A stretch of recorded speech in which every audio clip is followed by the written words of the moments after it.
Today, we've seen teams now wait and actually battle their way throughout their match from the semifinals, going down to the lower bracket, and now the grand finals. This will be a complete test on how they want this draft could be. Now, we've talked about similarities that could actually come up from Mongolia and the Philippines. Comfort picks might be tested, might be contested.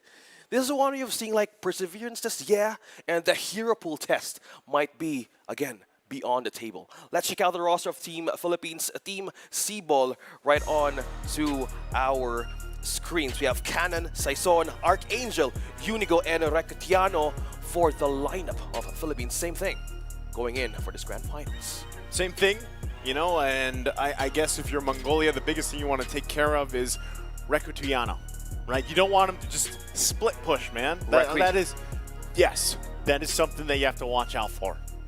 And mind you guys, two teams who went down in the lower bracket was split pushed.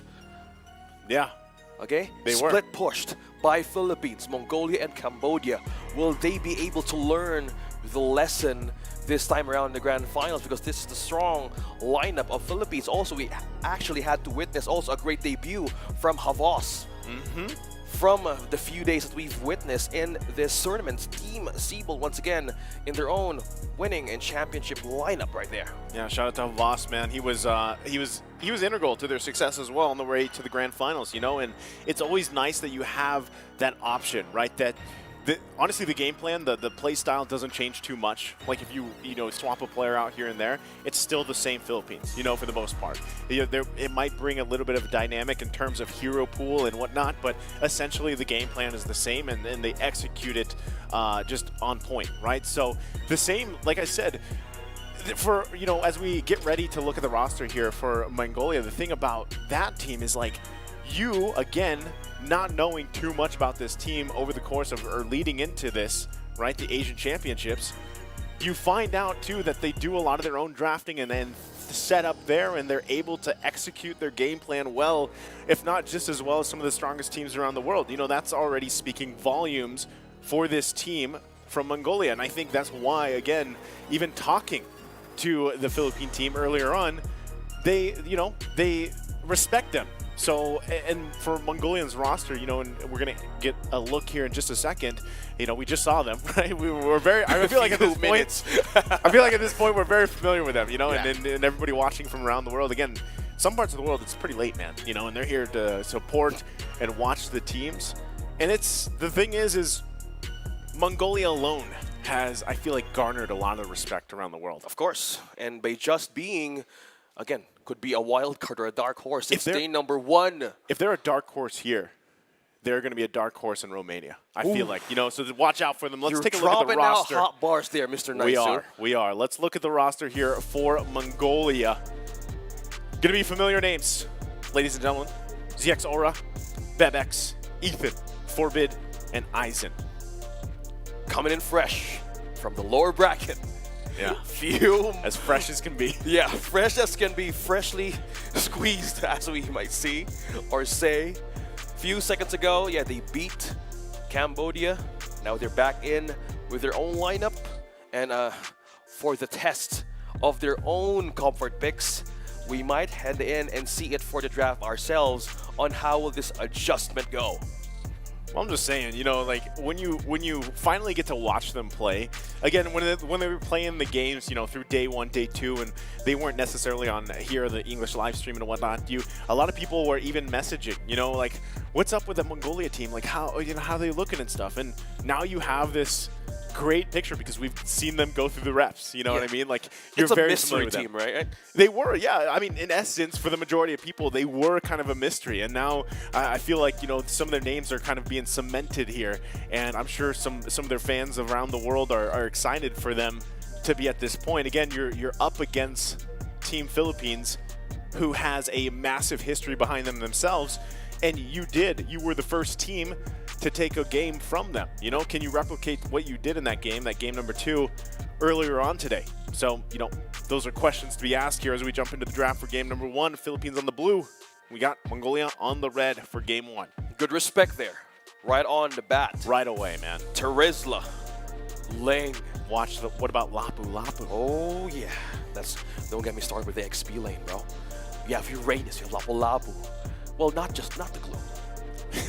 Erase that part. You're not sold on the glue. No, I'm not sold on the glue right now.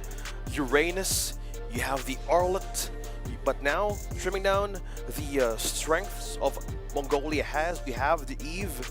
Well, it gave so much space. Again, the quadrant, either the quadrant of death or the quadrant of safety.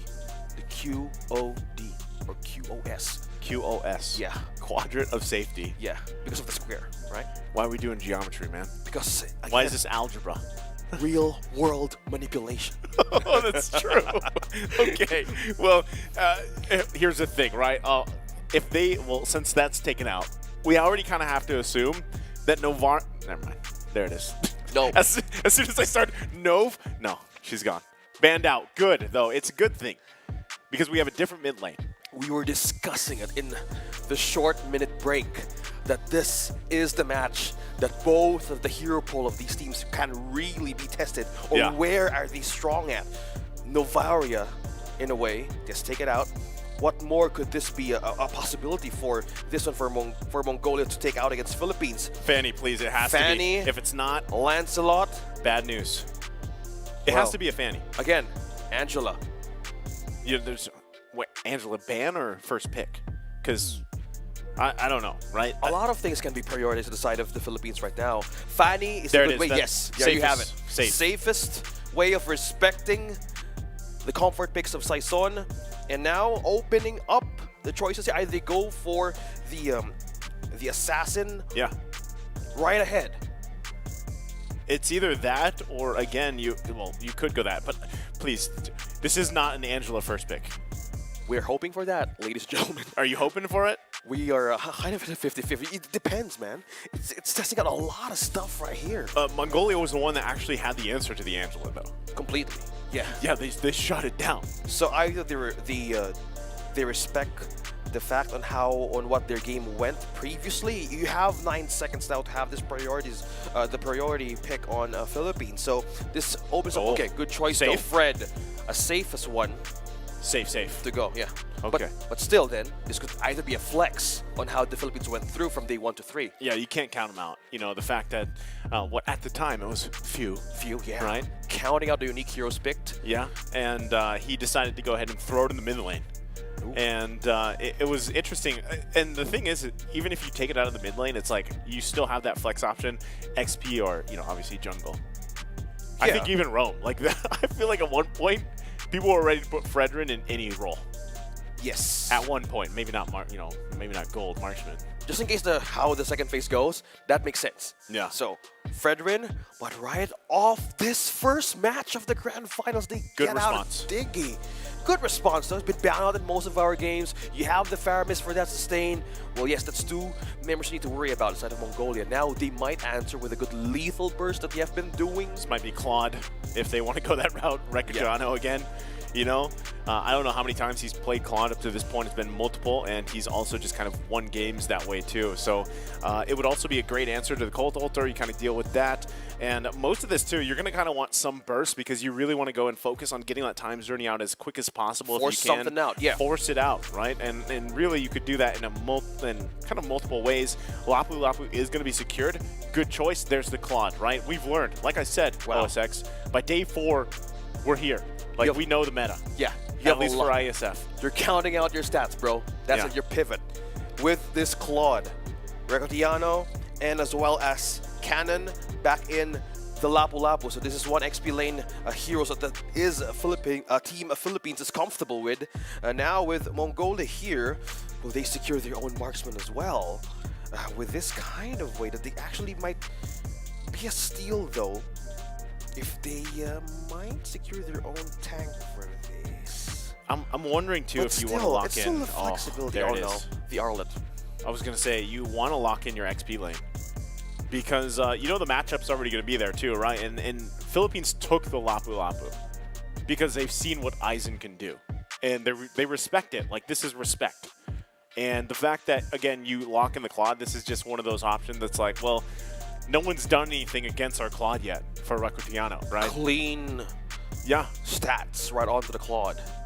So with this, since there's no tank, as we've been talking about earlier, there's no way if they want that Franco out, either hooking out of Diggy or even Arlott being trapped in that, again, ultimate by a Franco.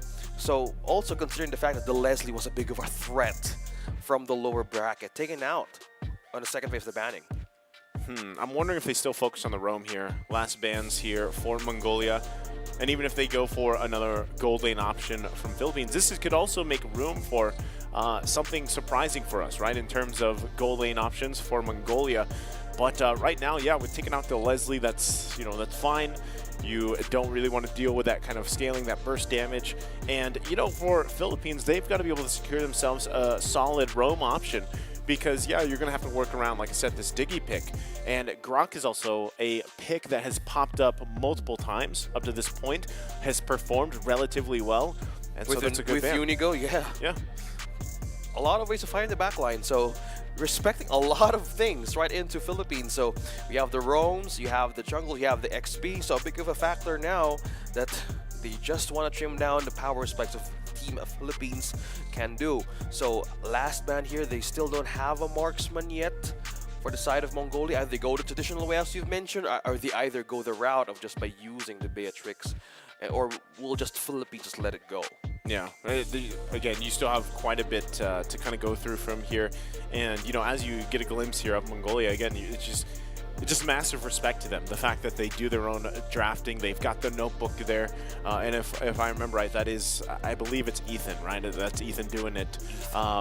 And the thing about that is a lot of teams that you see kind of do their own drafting, or let's say they don't have a coach or an analyst with them, they're not, I feel like they don't do things as cleanly as we've seen from Mongolia, at least off the top of my head. And that's something to be said is, again, how impressive they are as a team and how they've made it up to this grand finals here. So I'm wondering how that'll change as they go to Romania too. But they do pick up the Beatrix, something that you can expect. This is comfort, right? And you kind of talked about this extensively, OSX, that comfort might be the answer for this team, for Mongolia, because that's kind of what we've seen them be where they were most successful in a lot of their matches up to this point. Okay. Now, they forced out Bebex to use his Beatrix by banning out the Brody. Now, this is the way of Philippines going back to their own comfort. What is the tank here? What is going to be the front line since they've taken out 2 out of Unigo, the Franco? This might be, well, Atlas is so impossible to move around as Diggy right now. Yeah, you necessarily, but no. I mean, you wouldn't want Here we to, go. Yeah. Back again. One more time. There it is. You have the Joy, a great way to dodge all the things happening that Arl can do. Pair it up with a global way of using that heal right on the do. That is the Florin going back. I was waiting for this to come up again. The Philippines. Yeah, because we already heard we already heard the sentiments towards it. Especially when we had the interview with Coach Ducky. I think was that day one or so, and they were talking about Florin and how they want to kind of redeem this hero as a whole. Well, there it is. Right now, you get the option here, and we've got ZX Aura once again on the Akai. So I feel like my biggest thing here, knowing how this has been played beforehand, is ZX Aura has to be able to be aggressive on the Akai the way you see him, for example, on the Hayabusa. Right now, it is great that you have heavy spin as a defensive option and everything like that, but looking for the lockdowns when they can around these objectives is going to be crucial. Of course, you have Final Slash as well, but technically, you don't have a ton of, let's say, burst damage, right? You've got Diggy, you've got the alarm bots, you can kind of whittle them down a little bit if you're able to land them, or at least, put them where you want to, and you have a Faramis. But over time, you're really putting a lot of stock in Bebex here to pop off as he has before in the past with Beatrix. So those things kind of need to fall into place with this lineup from Mongolia. Let's see how they go, though. Execution will still be tested. It's game number 1. It's the first game of our best of 5, and it is the grand finals. Philippines versus Mongolia. Now with this, a lot of adjustments that we're seeing by Cesora and also Saison. So looking back here on the emblems, we've seen a lot earlier of agility. Now it's a different route for them as well. Yeah, even looking at the emblems in specifically, right? Even with the art lot, like with Aizen, it's a little bit different than what we've seen in the past. We have seen them go full fighter, right, with the Brave Smite into the Festival of Blood and then Firmness, but this time he's got a little mix there, also the cooldown reduction, and on the even for Saison, right, having that attack speed is going to help him, depending on his build as well throughout the game. But that's what I'm saying, like the fact that you have a couple tenacities too still has to be something you have to cover your bases with if you're Mongolia. So that's why the emblems, you know, they alter a lot of the game here. Yeah, since there's a region factor of Mongolia right now, you have the Fairness, you have the Dignity Recall. The addition of the Tier 1 Firmness emblem gives extra physical and magic defense. So in a way, once they get in with a skirmish or even a takedown, that's one way to add extra attributes in those kinds of setups, right? Yeah. Completely Having a safe way passage. Look at the pokes from Saison receiving by Mongolia. Now spreading it out. Like they might force out something here, but still maintaining all the discipline. Okay, good job. And as you kind of go through the early game here, that's the best thing you can do. Avoid the first blood as much as possible leading into the turtle. And then you have to kind of go through there, right? So at this point, now for the Philippines, you want to be able to get in the position as they do. And it actually kind of just looks like that, right? Like Mongolia just wants to give that up as they focus down Unigo here. Okay, getting the first equipment onto the movement. Now he has the cooldown reduction magic shoes. Now on an off-cam kill there. Saison has secured the objective. And also a kill. Look at that heavy spin from Cesara. Now Cannon might eye on two members there, dropping them. That's the region coming through. Cannon might be in trouble. That's the pull. And now taking the kill, Mongolia secures their first point. Okay, 1 for 1. Turtle going to be secured for Philippines here, so off to a decent start, but still relatively nothing in terms of gold lead for the most part. Bebex has to flicker out. Okay, with exchange of an ultimate. Half HP on to Recotiano. Now Ethan being present most in all of the lanes is just aiding way that you were thinking about heading into this game. How and when will Bebex will pop off? So that's in the back of the heads of the players right now of Mongolia to get in with the discipline, how to maintain the items flowing through Bebex. Yeah, it's time, right? Like that's really what it is, and that's why you see a lot of pressure too on just parts of the map. Archangel though. Okay, Archangel might be in trouble here, being forced to use the beats. Now Cesara has used the heavy spin. Get the that times could out. be the reason. Now the time's journey has been used. Now Saison is eyeing to take on Forbid. Saison and Cannon's here for the combo, and the damage will pull through. Archangel secures the kill. Little things like this is what matters, right?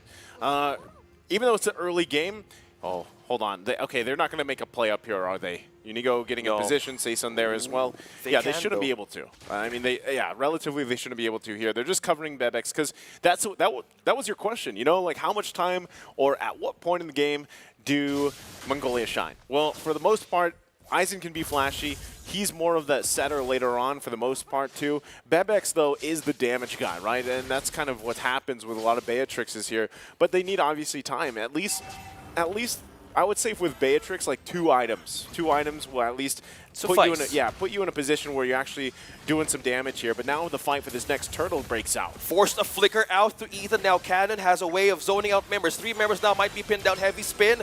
Might pin down Archangel now with the use of regen and even Vengeance. Now that will be the safe passage back to the turtle. Now who will secure this objective is going to be Saison. Team Philippines gets the objective.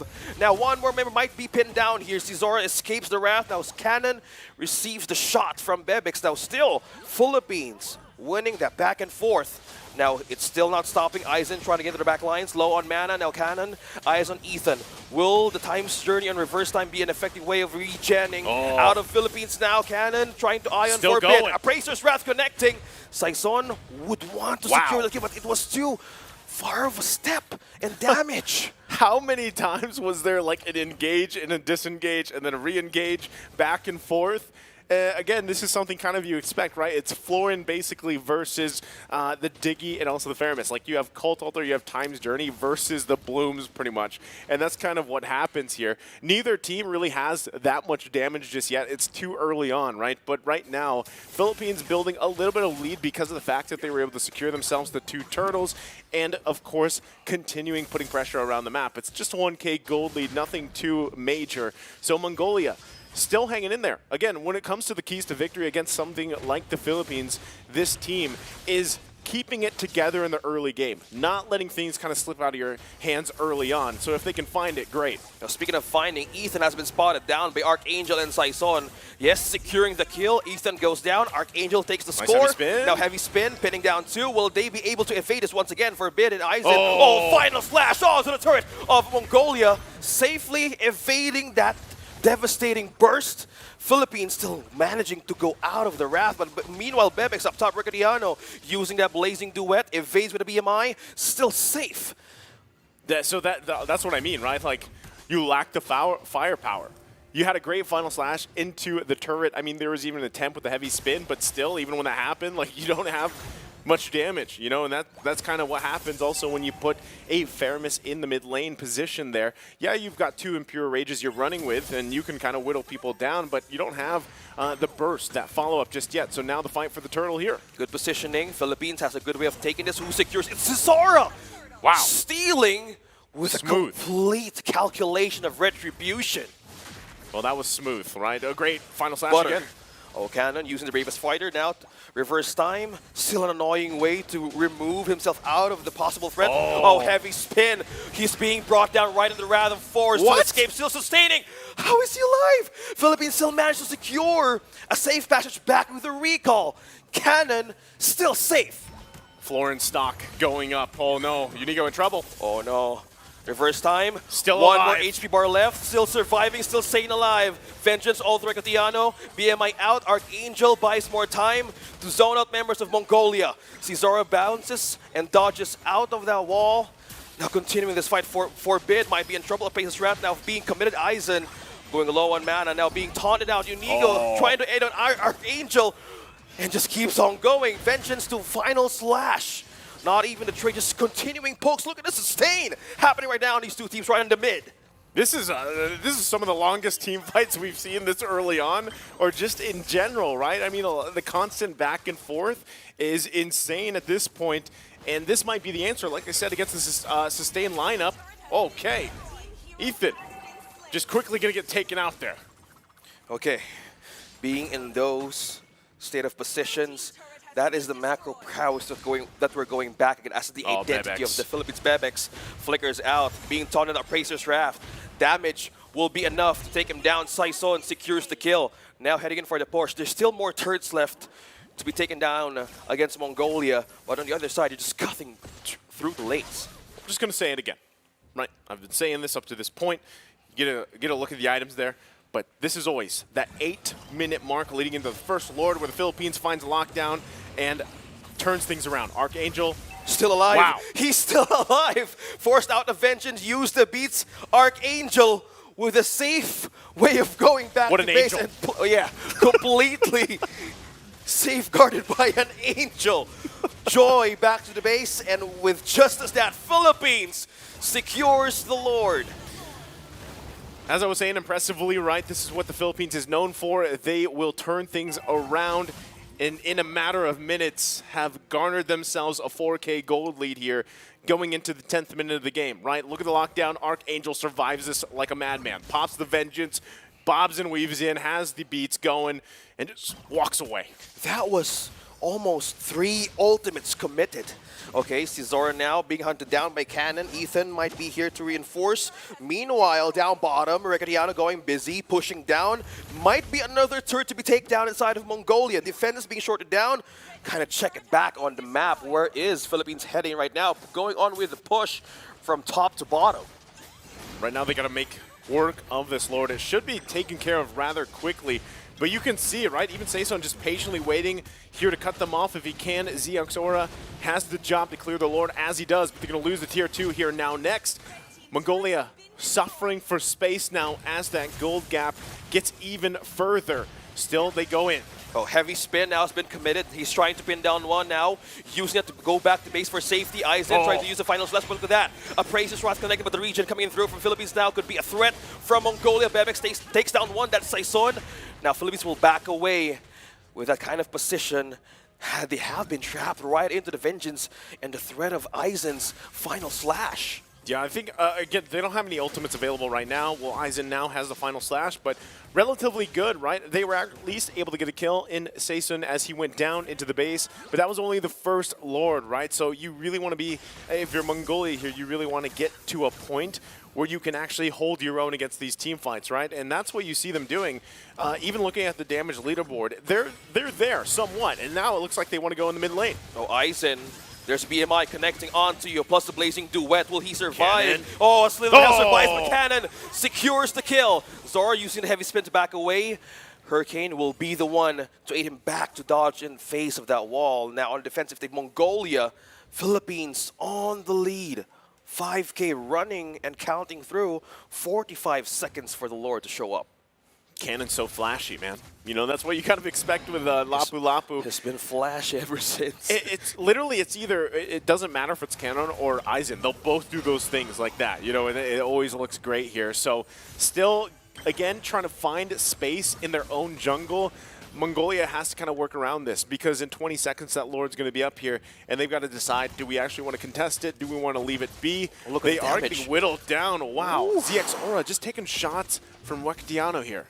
Look at that peel, almost three-fourths of the HP bar dropped down right onto Zizara. Now they're on to the way of like cleaning up, getting or gathering out resources available. Now this will be the question. Will they contest this though? Will the defense be enough? Because two flickers are still cooling down from Ethan and Aizen if they want to break out a play. And it's melting really quick here. Philippines taking out the Lord. Zora using the heavy spin. Will he be able to steal this? Who's going to steal this? Will it be the Philippines or will it be Mongolia? It's going to be Saison securing the objective. Now Ethan might be trapped in the previous fighter. Connects, stunning him out. Unable for him to even go through that wall. Now winning that objective, it's Philippines against Mongolia, pushing them back for a defense right in their base. That's tough because the idea there probably was more so for ZX Aura to just try to get it, right? Like he probably didn't want too much commitment from the team. Let me just try to get in there and see if I can go ahead and retreat away. And unfortunately, that didn't happen, and Ethan was part of collateral damage, right? So now here you are, Lord going down the bottom side, and you're up to defend.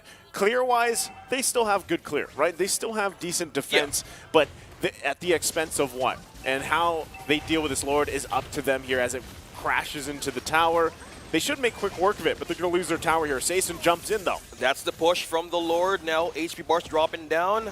They might eye to take on the last turrets from top to mid from Mongolia, but still they're waiting for their waves to push through here. Look at the final slash being used against Saison here, still sustaining that spam right out of Aizen. Look at that cannon just dropping down, trying to set up the pace for Team Philippines. Archangel as well might do with the beats here, but the turrets being now melted down. One hit by the minions. Now Unique has the NTQRAS possible way of sustaining the damage of Beatrix right now. Bebex right on point. Zara being stunned here, might be pulled in by Team Philippines. Now back in the game, Saison still not letting Aizen go. This is XP lane that was being slashed through right into the base. Now regenning right the way through the...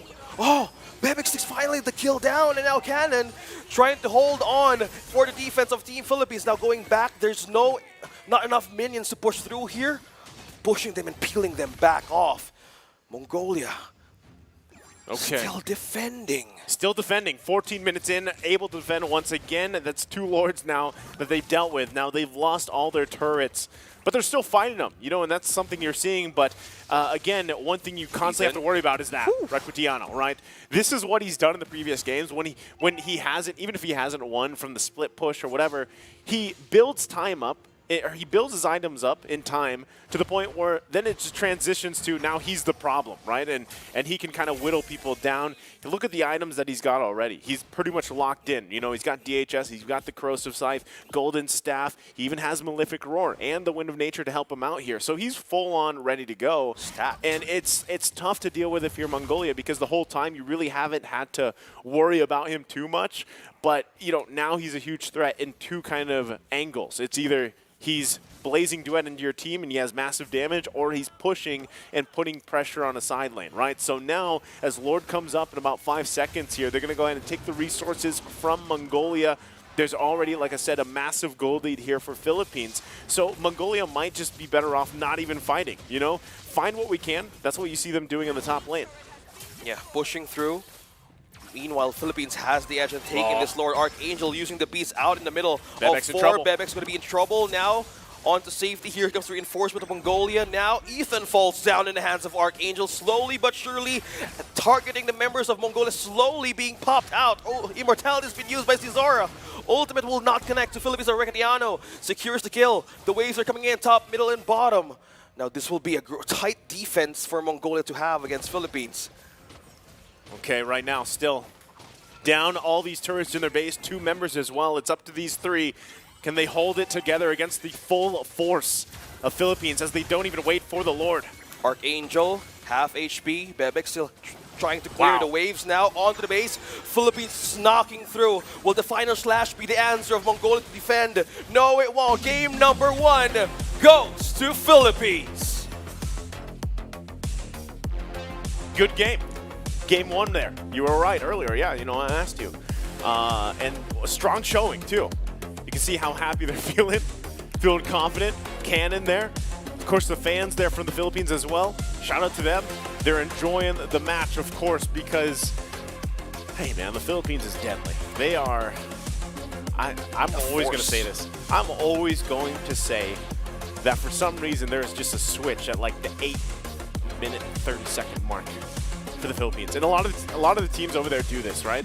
Like there is just a moment in time when they're like, all right, let's find something, and whether that's a kill, whether that's a multiple, and then turn things in our favor hard, like just right now, and we get the Lord and we march in. And that's kind of the case of this. You do have to say that Mongolia did relatively well in the early game, like I was mentioning. You know, they were able to keep things relatively even for the most part, but always it's always trying to get over that like 8.5-minute hump, basically.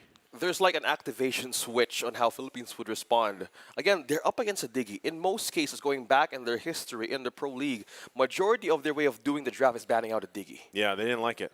But now they come prepared to face this. And they were expecting the fact that, oh, it might show up, because at most of our days in IESF, Diggy was just completely banned. Yeah, for the most part. For the most part. We're not sure about the non-stream games, but this is just looking at the fact that this is one of the weak points being treated as a way of having a formula. Philippines, again, going up against Diggy, completely a way of controlling the game from mid to late. So that is just one thing of securing that. That's at the activation switch that you're talking about. Yeah, I kind of liked the composition, you know, from Mongolia. Like, I liked the Diggy and how you had the Times Journey, and I liked that you had Faramis with a Cult Elder there. It really led to these, like, really long early fights, you know, and as we take a look here at the replay, you'll see what I mean. I liked that they had that because it allowed you to have, I feel like, a better chance against the sustain from the Florin that you were dealing with, and this possibly could have been a great answer. The problem with this, a lot of the times, even when they found these CC openings and setups here, again, you just don't have enough damage. You know, like, Beatrix is not going to be there this early on. And for the most part, your Beatrix, your gold laner, is going to just farm and farm and farm. And so how do you win these team fights? You know, how do you, even if you can get just one kill, if you will. For the most part, Faramis isn't that. You know, unless earlier where we saw you get that early kill, like double kill, you build in. Your emblems is also built in for that in your build as well. But it just didn't happen here, you know, and that was kind of one of the weak points of the composition that Mongolia had. Again, they covered the bases really well in terms of, like, trying to survive some of the sustain, some of that CC, but it was just, you know, the damage just wasn't there soon enough. Yeah, and most of the part that we were expecting on how Cannon would actually go into the back lines, it was also Archangel commending, or again, having a complete way of having a great synergy on breaking the back line of Mongolia. The threat of the Arlet was mostly present at times that they might need to have a reinforcement. So with this kind of threat of what they're doing is, most of the part they're on the defense, it always has an opening. They always see the opening.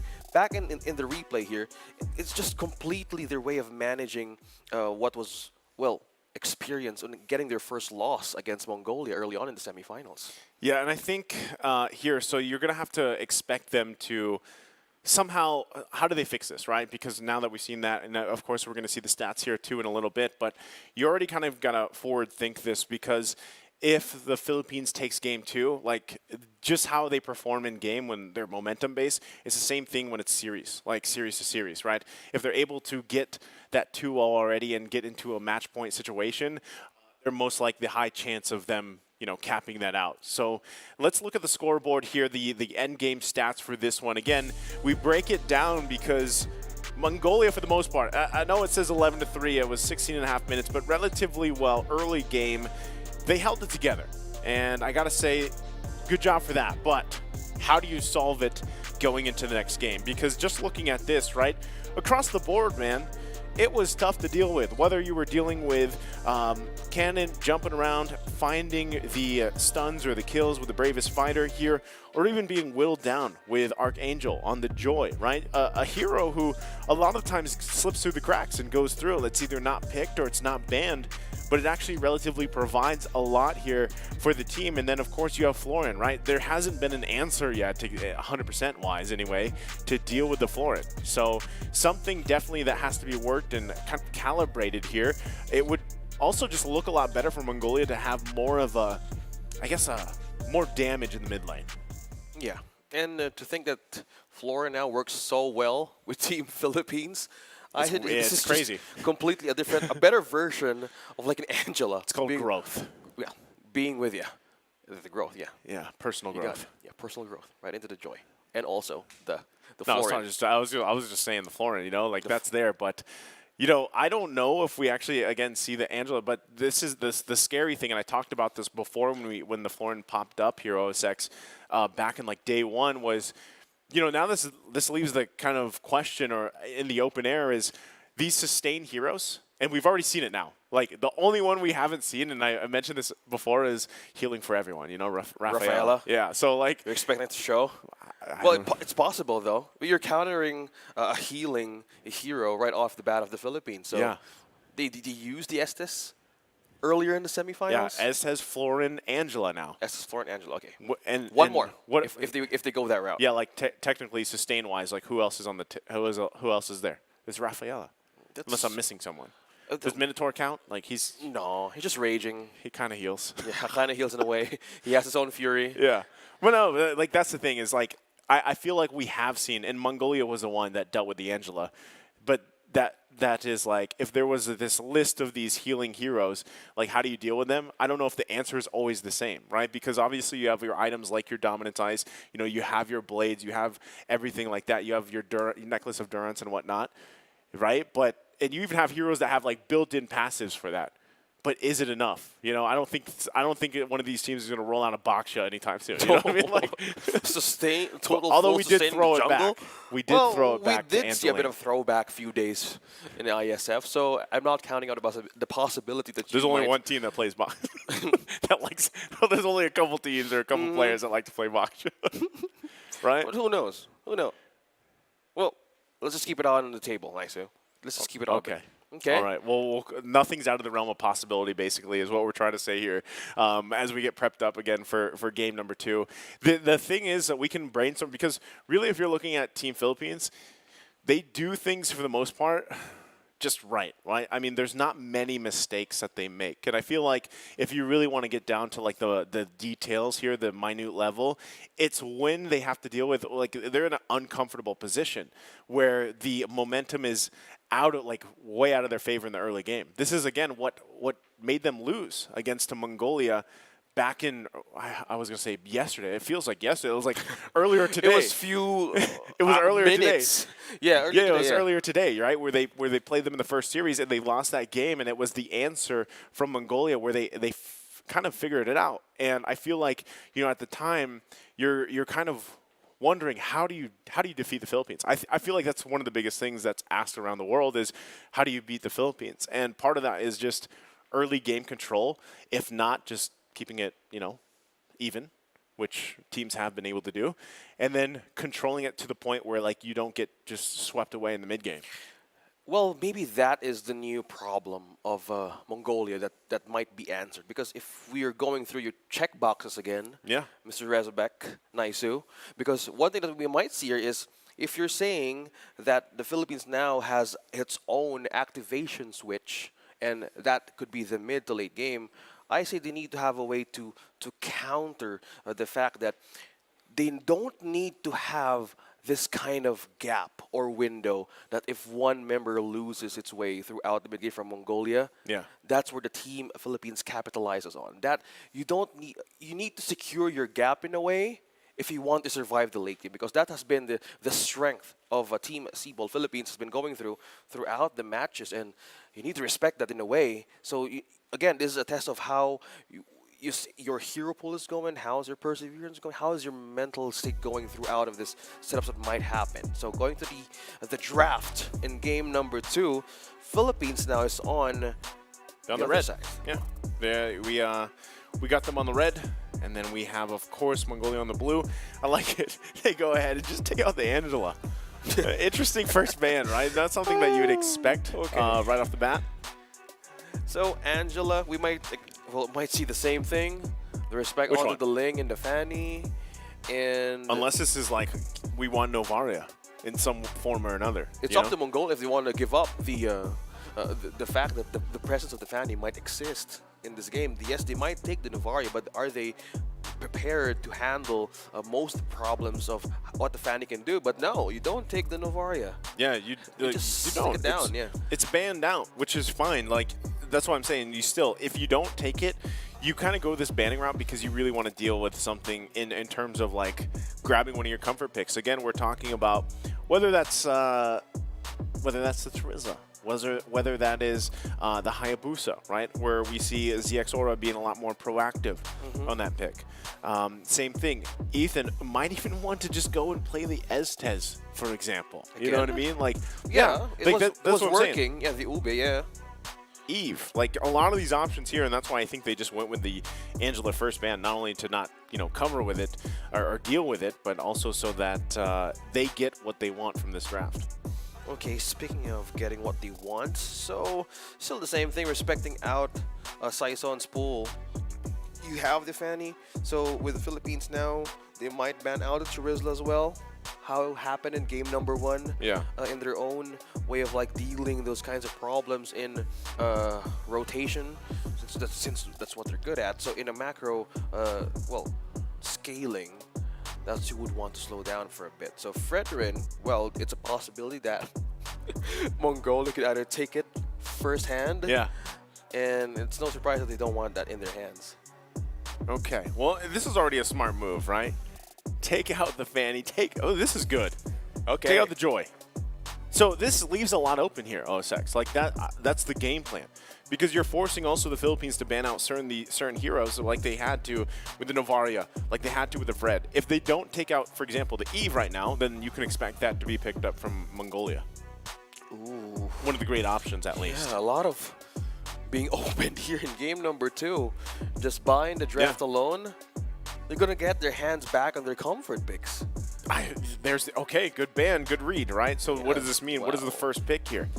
Okay, with this, Like Trizla would be great. There's Hayabusa, but not sure if that warrants the Philippines first pick. is opening up the Rizla. Oh. No, Uranus. Okay. They want more of that. Okay. What's the Uranus has rising stats. Yeah, in they want more of that. XP. They want more of that. And now it's open for even Philippines to take the Arlot for themselves. Because they banned out the Joy, right? Yeah. So it was in the hands of Archangel. Again, commending another addition to his unique hero picks, this IESF. Guys, Oh, there you go. a deep hero pool. Ban out the first game. Saison takes in the second game. You have the Ling and also the Faramis on their side.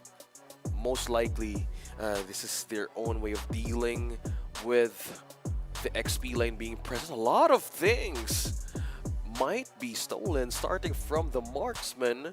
Now Mongolia, Bebex, I'm gonna get one of those. I wanna get a Claude for myself. For Bebex. Yeah. Yeah, well, in essence, man, it's still a viable option. Like I said, you know, if you want to go ahead and if you can't shine in the early game, you can still shine in the late game, or at least mid game. And that's what we're talking about with specifically against the Philippines is how do you get to that point? And Claude is one of those heroes that can do that, because if you have to fall back on the fact that you just need to push, then, you know, so be it, because it works great. And not only that, but dude, there you go. Wow. It's the Hayabusa for ZX Aura, and this is what I was talking about. He needs to play his game. He's not fit to just use Akai with a heavy spin. He wants this kind of heroes. He wants like I want to dash through walls. Yeah, deep down he is a ninja. I want to be a ninja. Yeah, he's not deep down he's a ninja. He's not a panda. Correct. He wants There's nothing wrong with that, though. He wants more buttons to press. Yeah, because, you know, which fits for him. The most success that they've had is when he gets to play this Hayabusa. That's what I've noticed. You know? I don't know if you're in the same wavelength as I am. Oh, yeah, I am. Because if you're up against a double, like 2 assassins going back again, it's no surprise. Like, hey, we need to have a toe-to-toe here with the Ling and with the Hayabusa. Yeah, great coverage on the map. Well, with this kind of setup, they might get a chance rather to even be in line on how Hayabusa might be going early game, because with this kind of setup, we've seen Saison perform on Ling. Amazing performance. Yeah. He's a beast with his Ling. So with the presence of Mongolia and looking at their playstyle in the previous matches, they know how to get a squeeze out of teams who's hungry and dependent for objectives. Going back to the squeeze here, yeah. I'm wondering too if Mongolia wants to go ahead and just ban out for example, the Esmeralda, just because, you know, they don't want to deal with counterplaying into this Uranus, right? We could just see the Eternal Battle pop up here once again. But they do decide, Philippines decides to ban out the Lunox. They don't want that to be parked in that mid lane. Because honestly, in terms of mid lane options, right, with Eve being taken out, you still have Navarre is taken out. So the kind of changes that we've seen in mid lane up to this point in the 4th day is you have some outliers, I would say, right? And one of them is, yes, you have... well, Faramis is already drafted here. Lilia has popped up actually so far too. Yeah. But who else has popped up in the mid lane? Mid lane, let me check. Going back. I mean, there has been some variety. Lunox is also one of them, but she's banned out, right? So yeah, that's what I'm saying. Before, when we got to day 1, I was like, OSX, one thing I'm hoping for, if I had a wish list for the Asian Championship, it's that mid lane changes. It wasn't that Gord pops up. It was just that at least the mid lane has some variety to it. We've seen Sicilian though. Oh, there you go. That is right. Yeah. We saw that yesterday. That was actually yesterday. Yeah, and also Julian came through, I think. Julian came through. We were talking about the Valentina not being... yeah, well, Valentina can't be picked, right? So, Sicilian actually worked out really good for the most part, especially scaling compositions, you know? So, just looking back on how the lineup goes back in the day. So yeah, Grok is probably the great option for Philippines to even take out of Mongolia, and as well as the Labu-Labu. I say they have a good way of like having a great counter on their own lineup, because you have the Faramis, they don't want the force out, they don't want that wild charge back in and then pin down most of the places that they might be forced out to use that called altar. So maybe maintaining more of the region, since they have the Faramis, what could be a better way to pair this up? So they still don't have an XP lane, the Yuzong still open.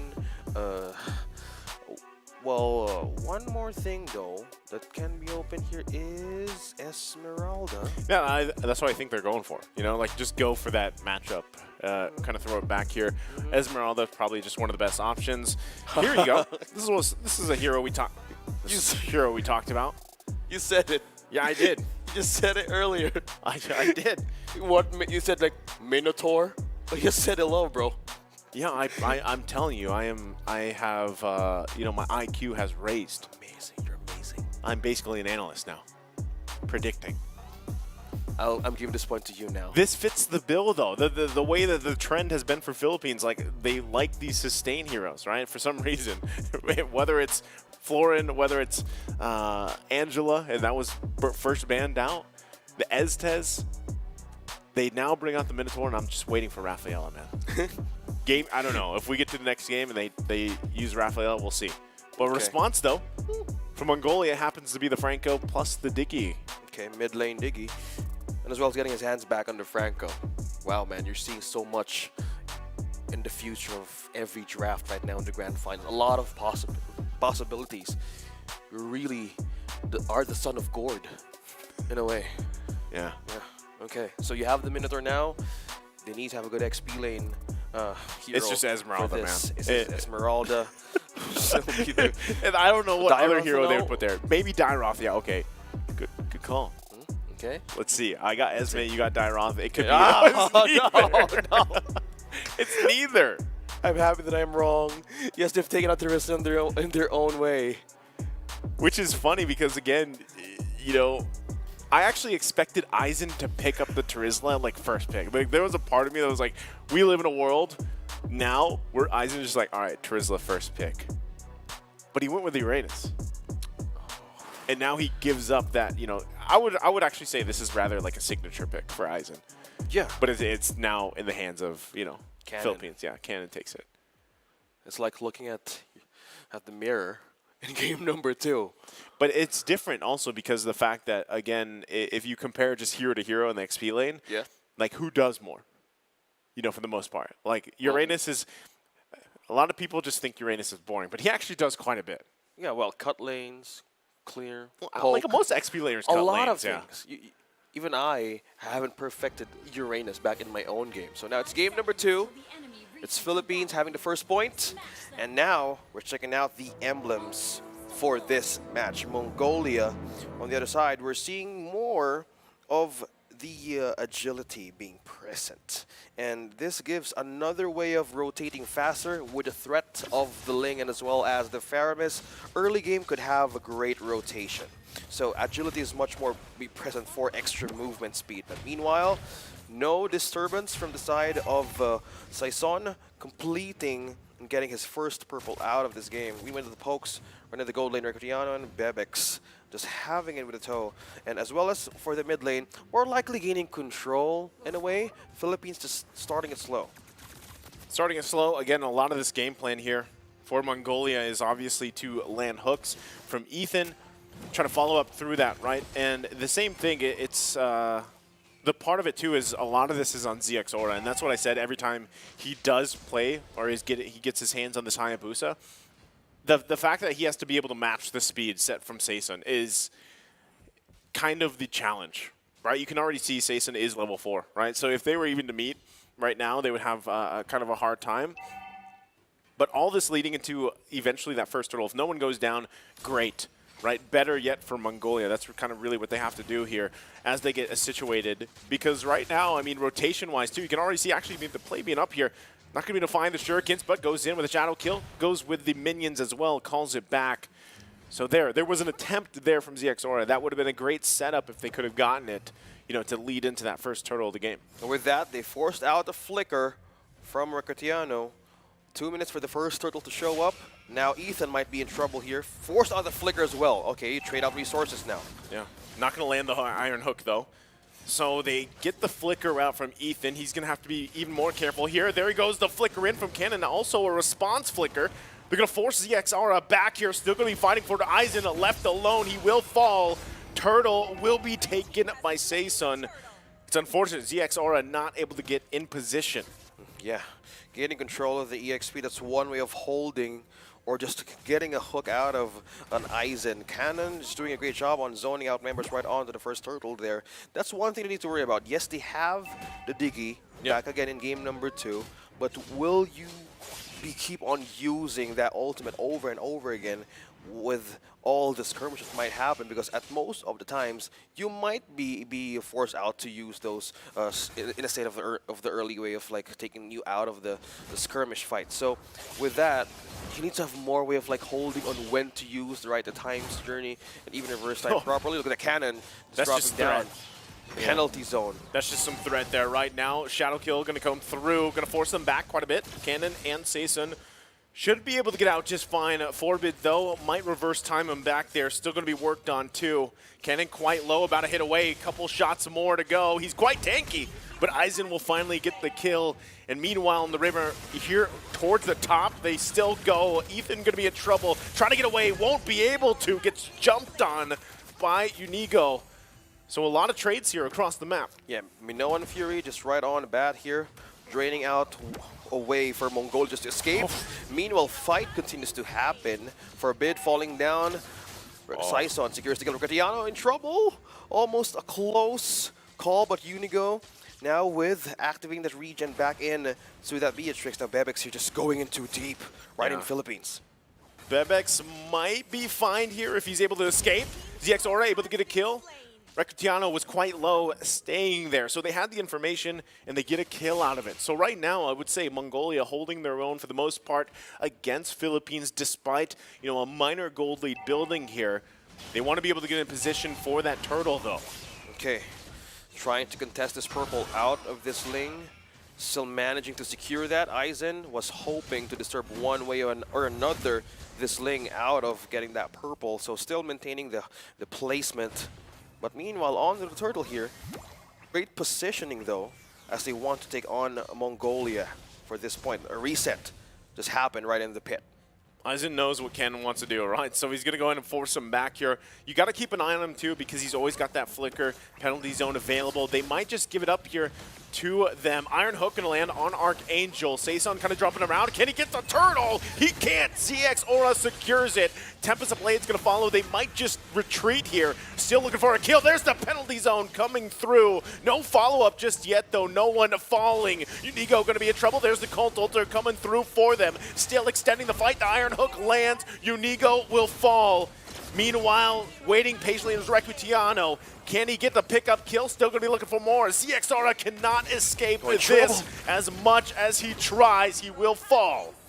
That is a good trade that you're looking for. Yes, they missed out the chance of getting that turtle, but they go out with a bang and taking those members out. That was 3 from Mongolia. They had a good sustain, yes, but the problem there, they just went in and had a full force of having retribution for themselves by utilizing that Cold Altar right into the threat of the Hayabusa. Just diving in the back lines was a grave threat for Philippines to even sustain, but a good call for just holding the line. And just Mongolia just went there, they were just staying most of the time, despite that they had the chance to go back.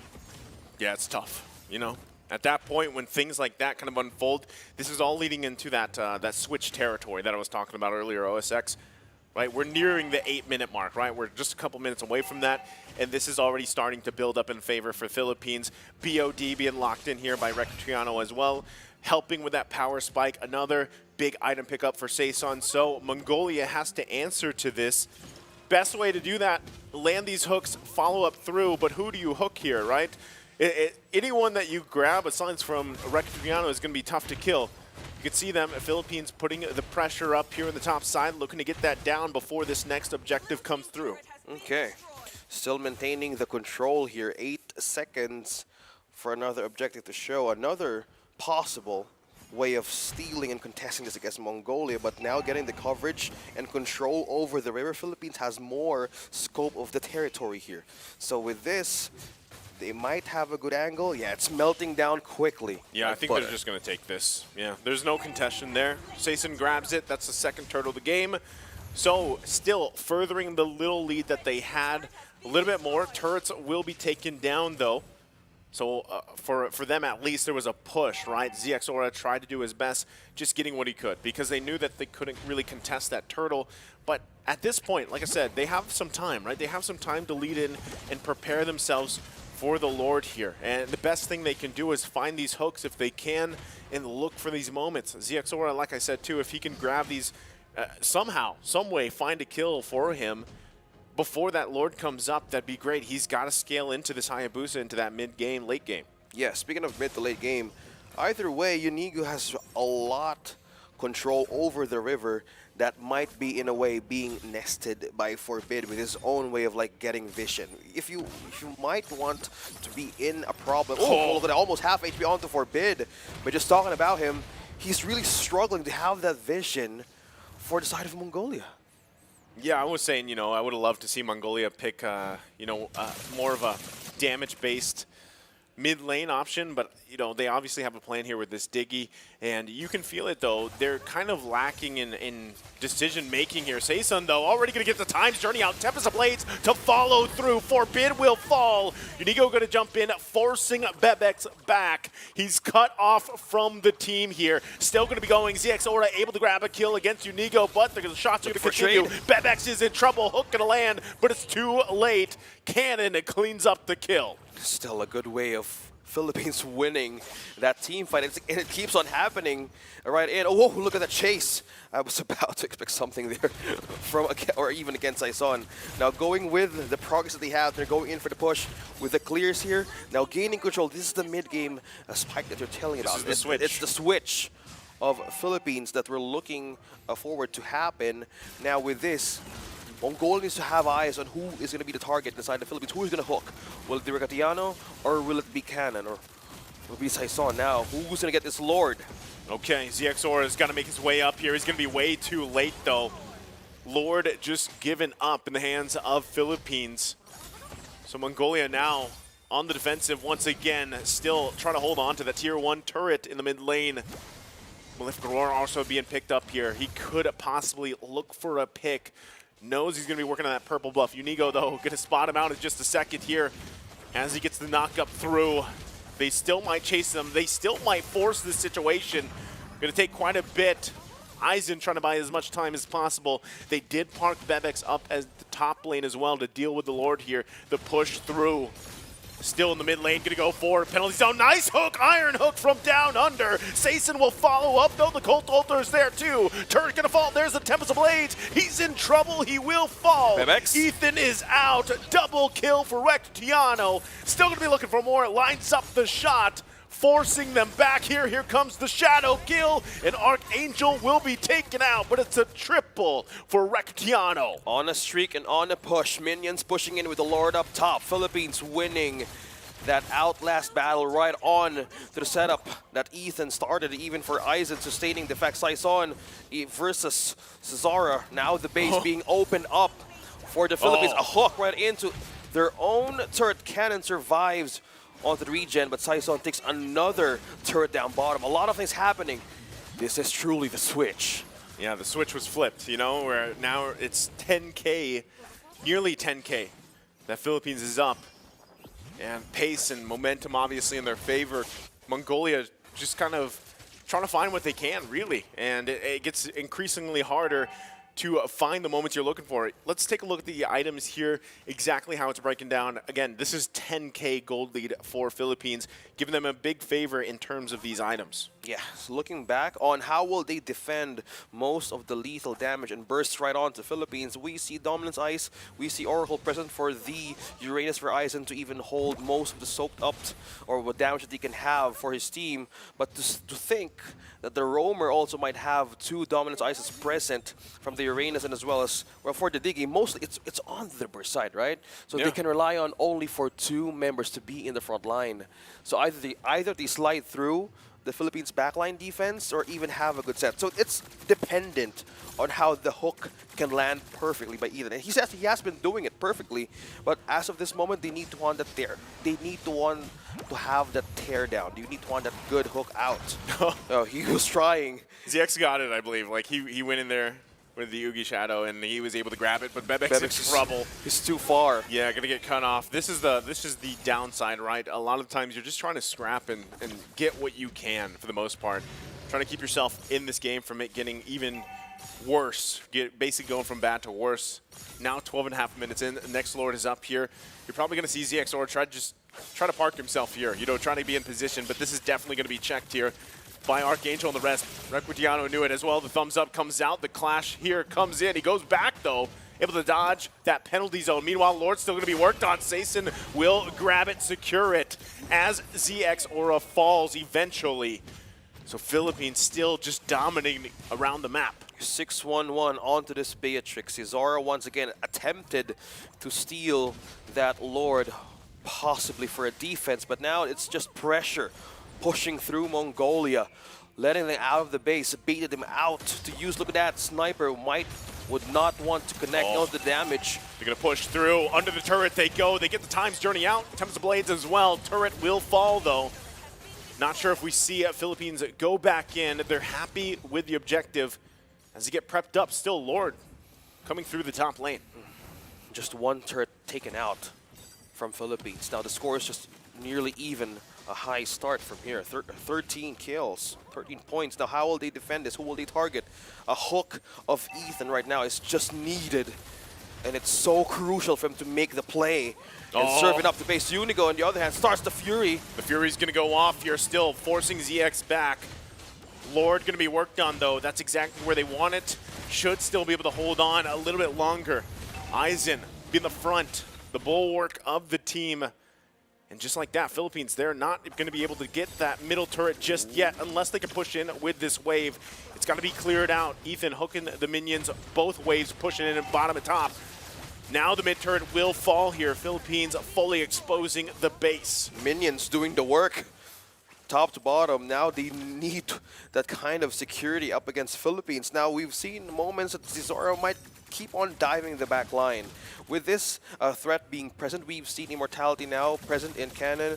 And for even Recatiano, we have the Winchant present. So he has physical damage immunity just in case he might be the first one to go or be the first one to be targeted by this Hayabusa. In a way, they have the insurance secured. Meanwhile, there's the jump. Okay, Aizen going to get pulled here. Should be fine, has the consecration available to him too. Should regen most of it up. Rest of the team kind of patiently waiting. Again, looking for any win they can around the map. It's going to be space, right? They want that tier 1. But they got to be careful. Looks like the Philippines going to find a Forbid, gets a shot, and just like that, wow! The lineup, goodbye Forbid. He is gone here. A couple shots more, double kill for Recutiano. That is tough. You knew that Philippines was around that corner, and they decided to stay. Yeah, talking about denying the way of getting yourself back in your base. Aizen, in a way, trying to clean and clear more waves here, but the Philippines rise on the base of Mongolia right now. Waiting for the waves here. Top and mid. Down 2 members for now. The flicker comes through with the penalty zone. They're looking to end the game here to get to match point. Still trying to hold on, though. Mongolia holds on for a little bit longer, but the crystal's going to be worked on. The Bloody Hunt comes down, but it's not enough. Philippines takes it to match point. 2 points in this best of 5. And that is just completely Cannon right onto our cameras, rejoicing their win. 2nd point against Mongolia. Decisive. And it was the switch, once again, that we've talked about. I would say rather, same thing. Like, Mongolia did rather well in the early game. But then, the switch was flipped. And I don't know what team is going to figure that out, That Mongolia has done it at least once, but definitely having a hard time here, kind of adjusting in the series. And we don't know, again, if it could be just these guys have been playing game after game, man. Yeah.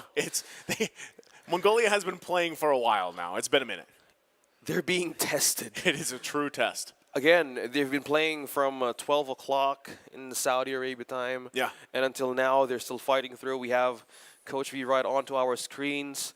And this is just completely a way of like testing their capabilities right off the bat here. Like 2, there you go. 2, slowly. Giving the sign. Giving signs right away. We have big shout out to our Filipino fans as well, supporting our teams right onto the venue. Team Seaball. We also see the fans of Mongolia as well. Yeah. Just game number 2. There you go. And I would say, like, still, given the whole situation, how these games have gone, it's, I don't know, like, draft-wise still, I would love, I don't know why this keeps happening, but Forbid, like, he's had such a big impact, you know, for the team, for themselves. But I feel like the heroes, now that he's had to pick for the previous games, that's not Forbid, you know what I mean? Like, he hasn't been able to do, like, what is Diggy going to do for you other than Time's Journey around, you know what I mean? That's the thing. The vision was completely denied. The threat from the Minoan Fury, the Minotaur, that we did not expect to even show. We were expecting a Rafaela, but this is a different way of like saying that a new page is being opened up by the books here to counter this. How would you counter this kind of lineup? The first problem from the beginning of the IESF was just the complete stain of the heroes. Now you have to answer, how would you hold the finger of Team Philippines to not flip the switch in the mid game? Yeah, like what is the essence of that, right? Like holding the finger so the switch Yeah, it's doesn't like flip. preventing Thanos for snapping the gauntlet, right? Yeah, so like, you know, they got to figure that out, right? And like I said, earlier parts of the game, it wasn't anything too drastic. They were finding some of their own moments here, but overall, you know, they just didn't have enough of the answer. They didn't have enough oomph to really find things. And I feel like even it kind of put ZX Order in a position where like he's like, okay, I got to find these kills, I got to do this, you know, because he's playing Hayabusa. And that's kind of what we've seen him do throughout the course of the game. And this is always it, like the 8:30, like 8:30 into the game, into the 9-minute. The 8:30? The 8:30, it starts to build. Wow, it's actually 8:30. It's 8:30. What a coincidence, you know? What a quinky dink. Well, yeah, still, that's unplanned, by the way. This is your favorite time of the day, right? Yes, it's about coffee time. Yeah, I know. But no, going back to this here, this is what I'm talking about. 8 minutes and 30 seconds is always that time, you know? Into crunch the ninth time. minute, yeah, where for some reason, Philippines just go ham. And that's exactly what happens. And I just feel like even some of these positions that Mongolia found themselves in was probably a combination of like just trying to find any type of win that they could around the map, and not only that, but probably even the fact that they're probably the fatigue might be settling in. You know, we can't speak for them, but yeah, we can't. It's just part of it. You know, you've been playing for constantly here, nonstop. But this one, tough, right? I mean, the Philippines. This is. Yeah. Okay. This is not the. This is not the previous. This is like the previous. Yeah, the previous game. Yeah, but the score is off and whatnot. But to break down a bit on what happened in that point in the game, we were expecting how the Hayabusa would really be a great option for Team Mongolia. I think it was, yeah. Yeah, we've seen him perform. We have seen Cesar perform with his hero. He's amazing with it, but he was trying to have this way of like, how will I penetrate through the backline of a Team Philippines? There's so much way of like, once you go in, you get blocked by the hammer of the Minoan Fury, you get knocked up in. Yes, you are Hayabusa, but there's a lot Was of... that the debut, by the way? Catch. That was. The live stream, right? For the... Minnow. Yeah, of course. You were counting out the Raphael as right, possible, right, yes. yeah. And now you have the Minotaur So I'm ready on for the Raphaela. list. Okay, one more. One more. I'm ready for it. Rafaela to show up in game number 3. Yeah. Okay. Count out all the support heroes that you have, man. No, but like in essence too, Minotaur worked great. And I feel like, you know, if you've been watching some of the other tournaments going around, even before we got to this point, even after the emblem, you know, the emblem changes happened and everything, for the most part, like Minotaur Rome kind of worked for some teams, and some teams it didn't. Yes. In a way that Novaria Rome worked for some teams, and sometimes it doesn't.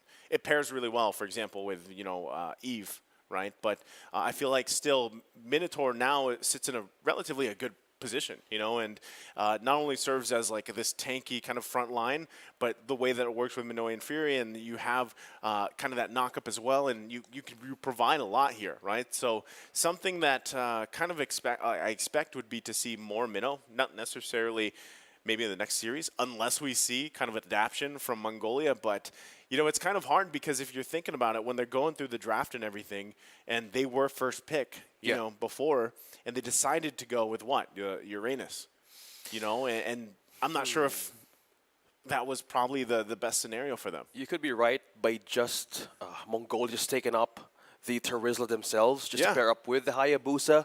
The thing that you need to address against Philippines is they have a way of having a health regen one more time. They forced out a lot of ultimates in the side of Philippines. And the one way to answer was the region of the Faramis, and also with the knockup of the Minoan Fury. In a way, they can hold on, or they can hold off those kinds of damage burst from a Hayabusa, but the follow-up there was missing. Yes, the press of the Franco was a big of a threat in any way that they're being hooked in enemy territory, but it's the way of like, yeah, we just need to outlast and outplay the sustain. And by that, even for the damage, it wasn't even like enough to be in par once they get a setup, once they get a poke out of the Philippines, right? Yeah, and so like if you're trying to you know, kind of consider what could change here for game number 3 as the players get ready. It's good to see, by the way, you know, Mongolia still smiling, of course, you know, after everything they've been through today. Being in high spirits is very important for them, and they should still be proud. Like I said, the dark horse of this tournament, and now in the grand final, made it all the way here, right? Of course, and relatively putting up their best against the Philippines. Now, they did take a game from them before. They should be in a position where they can do it again if they can replicate that. And I think a lot of this, again, always comes down to the draft. That's why we talk about it and harp on it so much, is just because it really is that chess game, right? And now with Philippines on the blue side, they're going to have that first pick. So if you're Mongolia, your idea is, okay, we got to be willing to give one of those priorities up. And this could change their bans a little bit here. But essentially, what you want to do is have two solid options, you know, two solid options for you to trade for. Now, they're not going to get their hands on the Turisla, which is fine. Yeah, take it away. Yeah, Completely. take it away. Yeah. They're on first pick, though. So we might, well, depending, 50-50, we might see the Angela if Mongolia won't ban it right away. Opening up the Heroes of Sizen is quite a bit of a gambit, don't you think? The Ling, the Fanny, and then they ban out, on the other game, Uranus. Well, they need to take it up for themselves, or either they steal it against Philippines. So with the priority here of Peach that we saw in most of the games, it has been Angela. Or even Fredrin. Well, depends on how this ban goes. If it's still the same thing, yeah, it might. Or maybe Mongolia would want to ban that out for some reason. So let's see how this goes. The Varius out as well. Maybe yes, okay. Going through the standard checklist here for Mongolia. Got to take out that Fanny. I'm just wondering too, you know, in terms of how they kind of draft and they do this a lot by themselves, is, you know, in their idea, like, how do they deal with this? Like, for me, it's also mid lane. Like, you need to have a better option in the mid lane for you. The fact that Philippines is taking out even the Varia really does kind of narrow things down for them. And I think that's what we're seeing, right? I would actually just like to see them pick up a Farsa if they could. Oh yeah, we kind of forgot about that fact that Fardita was not even in the options of these two teams can get. They're still going with the Uranus. They were forced, might even to use that for the XP lane. Again, we've seen good games for the Uranus. And Faramis, how are you seeing this, Mr. JC? I am seeing it.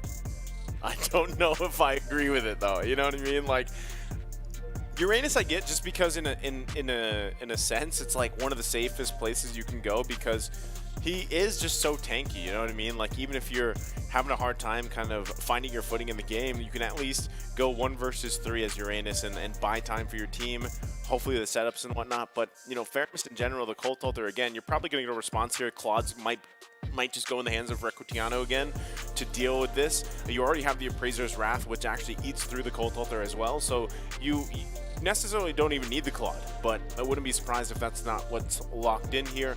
Again, trading things, Lapu is going to be locked in. Solid choice. And they go with the Grok, so they don't pick up their marksman just yet. They've got the roam covered, they've got the jungle, they've got the XP, right? And I feel like, I don't know, there's something about this first phase from Philippines that makes me think there's some surprise coming. Speaking of surprise, we've seen comfort picks back in the hands of Unigo and as well as Cannon. Amazing game 1 with his Lapu and as well as, again, we're happy not to see again the Angela. Again, the notes now back in the Philippines prioritizing this Fredder is much more a way of like flexing in a way. Since they have more ways of having it used by either Archangel or even, their own, junglers, I saw it. So, just looking back on the options here, there's so many flexibilities that Philippines has right now. Yeah. And they go in with their marksman first, knowing the threat of a Grok is already present. Getting the carry out for this one, well, still a good way to answer, but that could be in the later stage of the game. They might need a good way of rotating quicker up against Philippines this time. Do you like the carry? I'm kind of like in a 70 or 50-50 in a way. It's, I don't know, man. It needs more time. It needs more like an aiding way of babysitting the gold lane just to not be ganked as much as possible. Because if I am just breaking my words correctly, this is just a problem like for the carry games as we saw. Yeah. We can just admit right on the fact. It's hard to pull off a carry completely, not unless you have that great stronghold in the game, completely eating him through, guiding him through. You know what you mean. So with the Claude being present, they take it out. Yeah, they take it out. I think it's best that they did, right? Because I was kind of expecting him to pop up in the first phase. Honestly, from the Philippines, they didn't go that route, which means that, again, they're comfortable putting something else in the gold lane, which is completely fine. You still have a couple options as well. You know that you're going to be facing against a carry. We actually saw even great performance from Melissa earlier today, you know, so that actually ended up working out really well. But taking out the Claude really isn't too detrimental to what probably the Philippines wants to do with this lineup. Biggest thing for Mongolia is, like you said, you know, carry takes definitely some time to get there. You know, so does most marksmen, but carry specifically. And then again, you're kind of working against a little bit of a short range on your attacks and kind of working through that. And with this initiation factor already from the first 3 picks of the Philippines, that would worry me. You know, the fact that you can get like jumped on, whether that's through the Wild Charge, the Bravest Fighter, you've got the CC coming out from the Fredrin, like that is not fun to deal with as a carry. Yeah, they actually even expected that this Fredrin might end up in, or they're forcing this Fredrin right onto the jungle because we've talked about the Fardita by just not being in this game. They take out the Kadita. The Farsa is still present though, but the members of Philippines right now has more flexibility in using Fredrin where could he be placed.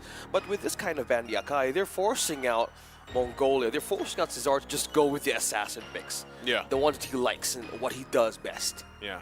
This is I don't know, like, are they forcing him into the Hayabusa again? Like, is that what they want him to do? Or at least one of the other options in terms of utility junglers? Because they take out the Franco. Which technically wasn't even that, you know, wasn't that deadly to deal with anyway. So I just feel like in terms of jungle picks here, we got to see if Mongolia, what they have in the tank, you know, for ZX Aura. The fact that now you're not going to see him on the Akai, yes, the Hayabusa is open, but does he really want to go that route with this already lineup that they have? Because we saw how hard it was for him to actually find entry points, right? Like you mentioned. So it might be better off if he just goes for a utility jungler, which, you know, I don't know if that's for him, if that's going to be the Martis, right, off the top of my head. And I think that's something that you really have to consider because objectively is where, there it is. Wow. Man, I am. It's good. It's kind of like I've eaten very well today. Really? You do? Yes. I'm happy for you. I'm living off desserts, man. And amazing food. We met a caster. Shout out to Nawaf for the espresso. Yeah, thank you for the espresso, Nawaf, and also our caster in a different game. Yeah. Who's also given advice on take the desserts first. Yes. Well, it's kicking in very well. I know they're out there waiting too, you know, enjoying the food. But as we get ready for this final part of the picks, you can already see that the Martiz was locked in, like I said. So that leaves up to the question here. Exactly what do they want? Is this Faramis mid lane, or is it like a roam Faramis? Like that is still there. It's so hard to tell. But with a lineup of Philippines, we know that this is a gold lane. Lunox, we've seen also Regaliana use the Brody most of the matches, so they're sticking with their own strengths and comparts right here onto the draft. So with this, we will know the final role of this Martis. So will this be a roam? Will this be a jungle? For me, it's more viable being in the jungle. Yeah. You think? So we don't want to see like kind of like a Bane kind of, well, being used in a jungle in a way. Yeah. So this might be a great way. So yeah, that answers the question, Mr. Nicio. There's no way that this March is going to go to the Rome, and Cesara is opening another hero here on this draft. So Lolita back with Ethan, and I said this is also a great way of like having or gaining control to give the bridge through the carry to be their late game or their walking winning condition. Man, I feel like I'm time traveling a little bit. Like, isn't this how they won that initial game versus the Philippines. I'm trying to remember right. Did they have the Lolita, and that's when they got the nice 3-man Newman on Blast, and then it essentially led into having double kill for this Faramis in the mid lane, and that's really when things kind of popped off early. So they might be just looking to replicate that. Oh. If they can. Okay. But, you know, obviously the Philippines also is going to learn from that, and we'll see. Will 2 times be a charm for Mongolia? Or will this just Philippines making it through their own signature? Ladies and gentlemen, it's match point for Philippines in this game number 3. Will this be the last match of Mongolia to be on par with Philippines, or will this be the final game that Philippines wants to take in for the championship title in IESF Asian Championships? They're going to have to take us to a game 5. It's only proper, right? But right now, as we take a look at the emblems just real quick, nothing too crazy out of the ordinary or anything like that. Like I said, a lot of this might be on Forbid to actually provide a lot of the damage. He is running the Impure Rage. He's got some tenacity too. Look at the aggression though already actually early on here. Early visit from Aizen as well as Forbid and Ethan. Archangel. Trying to eye on Archangel right in the mid in a way that Aizen is trying to divert attention to the Philippines, trying to get with the slowdown process early game. They know how they want to give the window for Bebex here. Okay. Well, going back to it, right, the thing about this, too, is I like there's a little bit of change here, even with the Fredrin parked in the jungle for Saesun. He is running with the Quantum Charge. We've even seen this in terms of having the Concussive Blast, right? But this time, they feel like their bases are covered for the most part, too, right? You also have Unigo here having that Concussive Blast on the Grok. And so far, from what we've seen, at least through, you know, up to this point in day number 4, is a lot of success with Grok in the roam position here. So still, both teams kind of just poking at each other, trying to lead into that, always that first objective is a turtle, right? If they can get that numbers advantage, great. But one of the big things is Ethan needs to hit that level 4 and hopefully, like we said, replicate that setup that he's going for, because we know that Philippines is going to try and get this one if they can, right? You can already see them transitioning down. Ethan's going to get spotted out, though, so that's not going to happen this time. Wall right in with the Philippines. Now, who's going to get the first object onto this game? Cannon has eyes on Cesaro. Who is going to get the first hit, but now Retribution will be used. Saesun secures the first objective. Now it's fight all over. Newman on Blast. Flicker. Would not connect. Archangel secures another kill. Sara falls down. Another off-cam kill. Ricadiana falls down as well. 1-1. Now fight continues to break. Unigo as well. Aizen secures the kill. Now Cannon and Saesun going for the reinforcement. Archangel falls. Forbid. Appraiser's Rod will connect damage onto Ethan. Now Forbid is going to go away and try to resist the damage, but one member left behind Aizen. Saesun versus Cannon. Oh, he missed. He missed. Still on a safe passage back, giving a thumbs up for Saesun and Cannon. That would have been great, right? Aizen able to survive that. He should have gone down, honestly, there, but still survived, so great job there for him. But still, you know, 2-3, a lot of action there in the last minute. Still relatively even across the board economy-wise. So, but yeah, turtle win in the hands of the Philippines, right? Mongolia, though, just hold it together. Solo kill, though, for Bebex is huge on this carry, able to take that in throughout the game, and it might also just make Ricadiana hesitate a little bit more. Also, picking up the corrosive Scythe this early on is already, like I said, a great start to Bebex as they continue to put pressure in the mid lane. That's the shield being deflected against Philippines. Now, Newman and Blast, will it connect? No, it won't. Resource has been used. Ethan trying to get a handful of members out of the Philippines. Meanwhile, up top, Saesun as well eyeing on Bebex, but he felt something out of the bush was moving from there. Yeah, he got the information he needed, right? So we're now to the point, 30 seconds away for that next turtle. They're going to get in position. ZX Aura this time too, you know, the fact that he died early on, wants to be in a better position himself, which is going to have to rely on his team. You can even see still pressure on Bebex. They don't want him to get out of control. Like I said, he had that early kill. And so at this point, Bebex's job is just to farm up. Hold on. Okay, now being caught up in 3. Flicker forced out of Unigo, half HP, able to regen. Second turtle is up. Aizen, eyes on position, eyes on placement. What is the border control here? Cannon trying to hold on to Ethan, not getting into vision who's gonna be taken down in Philippines. Meanwhile, Cesara would have eyes on this turtle. Who's gonna get this? Oh, retribution right away. Cesara secures the turtle. Now Aizen has eyes on Unigo with a block with the wall. Sizen secures Secure down, and Unigo with exchange 1-to-1. Aizen off-cam kill once again. Bebek's down up top. Now Aizen brilliance out for Archangel. Saison trying to get in with a reinforcement. Ethan doesn't have the ultimate to counter this, but look at that damage pulling through, being pulled down by the Shadow. Stampede of Forbid. Now one more member here trying to hold on. Look at the sustain coming in from Aizen. Appraiser's Wrath won't be enough. Still exchanging all with the skills and pokes right there. Nice. Tough to deal with, right? The idea was correct there. Cannon, though, still doing quite a bit on this Lapu Lapu pick, right? But what they're having a hard time doing is getting through Aizen, and that's exactly why, you know, Uranus can shine here in certain aspects of the game.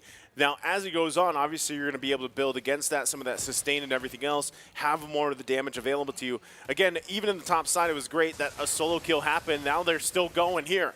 Inigo with the attempt of backline entry, spotted down by Mongolia, used the conceal to even retreat back. Okay. Like I was saying, great that Recutiano was able to get the kill up on top against Bebex. So they've kind of evened things out a little bit, right? Also, Brilliance being popped here to survive. Look at this. This was the off-cam kill. A nice solo kill there, right? Torn apart memory to clean it up. Take some damage himself, but ultimately going to be just fine. How can they transition here? Speaking of transitioning, mid lane would be the target here of Mongolia. Look at that, spreading out the damage from the ultimate of Recutiano, holding on to the seconds as the second turtle might show up here. Still holding through even the lane. No turret being taken out of the Philippines. One from Mongolia up top. Aizen trying to get away of zoning up members of Philippines. Just how he has been doing for the past games with his Uranus. Oh, that's wild not, charge. That's a wild charge. Will he be able to sustain this? There No, you he go. won't. Recutiano signs the deal and take it down. One member out of Mongolia. Woo. Meanwhile, Cannon trying to forbid him out of that space while the turtles being set up by Philippines to be taken. Ethan, on the other hand, has an ultimate. Will he be able to get a setup here? Wall being let go by Unigo, but Cesar in the way won't. Wow, he takes and it. now he gets the turtle out of the Philippines. Now one way or another, Ethan takes down Archangel, but look at the damage coming in from Recutiano. Will he be taken down? The Battle of Mongolia, no, they'll be falling down. That's a double! Taken down by Philippines. Through. Now flicker through. That is just completely damage from Philippines, not letting one escape. Triple kill for Recutiano. This is scary now, right? 5-1 at that 7-minute mark. Gold's still relatively okay for the most part, but waiting to get to that switch here. Aizen now gonna get crashed down on. 3 members should be able to get away just fine, but they had an idea. They had him in his sights, but he is okay. Hold on, they might still go for this. They find the stun with a wild charge. He goes through the wall. Torn apart memory was already committed, but still could be ZXR in trouble. Now he goes through, trying to grab something. Can't do it, though. Still, his team wants to back him up. Appraiser's Wrath going to fall down, too. Bebe X might be in trouble. Trying to get away. One bolt comes through. Archangel finds it. 4 members. And they still hold on. Completely present Ethan as well as Aizen as well as Forbid. Can they hold this mid lane turret? Just sustaining a wall being served up. Taunt right into Saison. Archangel looking for an eye to burst down one. Still an even. Going to escape this one, splitting up the defense up top and mid. Okay, as we find ourselves almost at 8:30, right? It's almost there. It's almost the Best switch time of the day. And you can see already that gold lead starting to build, right? This is usually the time, it's 2-3K ahead maybe, and they're looking to put pressure on the map, get the space they need, and they're doing it here again in the mid. Ethan gonna be in trouble, Colt they're gonna be committed, forcing Forbid back. Ethan falls, Bebe X just has to watch. Sora, we've seen him try to even infiltrate or ambush Brody from behind. And it wasn't even, there was some sort of hesitation coming through right now of Mongolia. There was a perfect way of catching with the Mortal Coil and the Ashura Aura. But that was 1 millisecond missed for a great comeback ambush. Now this is the prime option here, prime time to take this Lord first one of the game. This is exactly what Philippines like to do. It doesn't look like Mongolia wants to really contest this unless ZX Aura can make something happen like before. First one to go, it's Aizen. Ricadiano secures the kill. That's a godlike onto this marksman from Philippines. Now, who is going to get this Lord? Will it be Mongolia? Will it be Philippines? Yes, it's Saison secures the way of getting that objective. Now, another pin down. Ethan might not escape this one, but Archangel making it a double right away for Philippines. And now that's an objective, and that's 3 members down out from Mongolia. There we have it, 10 minutes in. Gold lead up to 5K. Lord going to be marching down the top side. Tough for Mongolia. They have to be able to defend this. Their defense isn't amazing in terms of composition. They're going to have to really hold on here as their tier 2s are taken down, left with the base wild charge. And now connecting onto 2. Bebex now escapes the possible wrath of escape. Now Sora in other way. 4 members. Oh, you're right, nice. How will they defend this? How will they force everything out? Whew. Oh, almost HP gone out of Aizen. Now Lord pushing through up top. Makes its way there. This is defense once again as ZX Aura has to be careful. He's half health here. Ethan goes through, trying to block much of the damage and does it successfully. Still holding on. They've got to hold on to these base turrets. It's still too early in the game. It's match point for them as they fight. Quite low here. The initiation comes through.